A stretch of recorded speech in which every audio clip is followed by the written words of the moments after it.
আসন্ন দুর্গাপুজো ঘিরে প্রশাসনিক বৈঠক।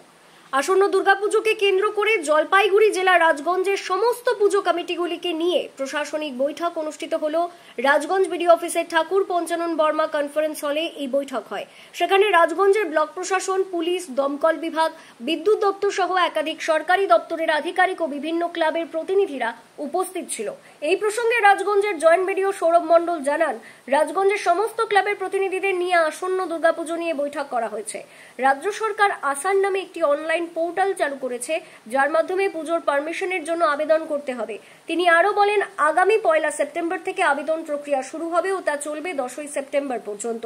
গত বছর প্রায় 87টি ক্লাব পুজোর অনুমতি পেয়েছিল। এবছর নতুন কোনো ক্লাবকে অনুমতি দেওয়া হবে না। কেবলমাত্র যেসব ক্লাব গত বছর পারমিশন পেয়েছিল তাদেরই আবেদন করতে বলা হয়েছে। প্রশাসনের তরফে জানানো হয়েছে, দুর্গাপুজো যাতে নির্বিঘ্নে ও সুষ্ঠুভাবে সম্পন্ন হয় সেজন্য সব দপ্তরের মধ্যে সমন্বয় রেখে বিশেষ নজরদারি চালানো হবে। আজকে মূলত যেটা আমাদের 2025 সালের শারদোৎসব আসন্ন রয়েছে, তো সেখানে আমাদের রাজগঞ্জ ব্লকের অন্তর্গত যে সমস্ত পুজো কমিটিগুলো প্রতি বছর পুজো করে থাকে, তো গত বছরও এটা ছিল অনলাইন একটা সিস্টেমে পারমিশন নেওয়ার ব্যাপার, সেটা এবারও রয়েছে। এবার যে পোর্টালটা সেটার নাম দেওয়া হচ্ছে আসান। পশ্চিমবঙ্গ সরকারের পক্ষ থেকে সেই আসান পোর্টালে প্রত্যেক যে পুজো কমিটি রয়েছে তারা অনলাইনেই অ্যাপ্লিকেশন করবে। বেশ কিছু আমাদের জরুরি নথিপত্র আছে যেগুলো তাদেরকে সেই অনলাইন পোর্টালে আপলোডও করতে হবে, স্ক্যান করে। কিছু ডিক্লারেশন রয়েছে, এরকম 16 রকম জিনিস রয়েছে যেগুলো তাদেরকে আপলোড করে দিতে হবে। এবং টোটাল প্রসিডিওরটাই কিন্তু অনলাইন সিস্টেমে হচ্ছে।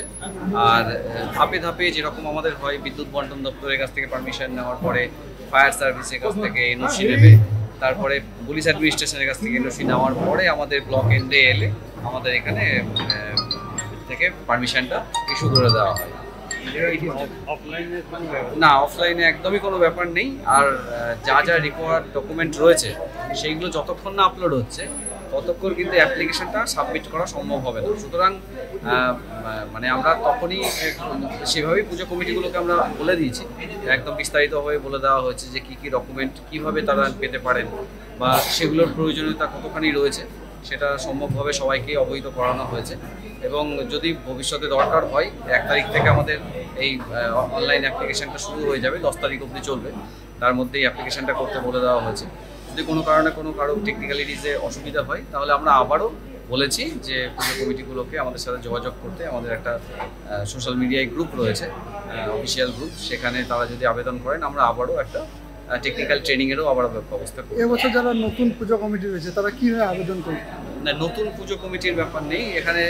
ব্যাপার যেটা হচ্ছে, যারা গত বছর পুজো করেছিলেন, নতুন করে কারো কোনো এবছর যারা নতুন করে, হ্যাঁ, আমাদের এইটার একটা বিশেষ শর্তই রয়েছে এবারে অ্যাপ্লিকেশন করার সময়, যে গত বছরের পুজো পারমিশনের কপিটা আপলোড করতে হবে।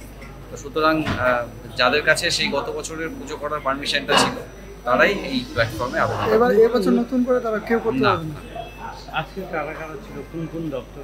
আজকে আমাদের এখানে উপস্থিত ছিলেন আমাদের বিদ্যুৎ বন্টন দপ্তর থেকে এসেছিলেন, বেলাকোবা থেকে ইঞ্জিনিয়ার সাহেব এসেছিলেন, আমাদের ফায়ার সার্ভিস থেকে এসেছিলেন, ফুলবাড়ি এবং জলপাইগুড়ি দুই প্রান্ত থেকেই এসেছিলেন ওসি সাহেবরা। আর ছিলেন হচ্ছে আমাদের রাজগঞ্জ থানার আইসি সাহেব ছিলেন, বেলাকোবা থানার ওসি সাহেব ছিলেন, আর ব্লক অ্যাডমিনিস্ট্রেশনের তরফ থেকে আমরা ছিলাম সবাই। কতগুলো ক্লাব রয়েছে? গত বছর আমরা 87টা পারমিশন দিয়েছিলাম। তো আশা করা যায় যেখানে যা ভিড় দেখা যাচ্ছে সবাই এসেছিলেন, প্রায় 200 মানুষের প্রায় ভিড় আমরা দেখতে পাচ্ছি। আশা করি সবাই আমাদের এই ব্যাপারটা সম্বন্ধে সবাইকে জানানো গেছে ঠিকঠাকভাবে।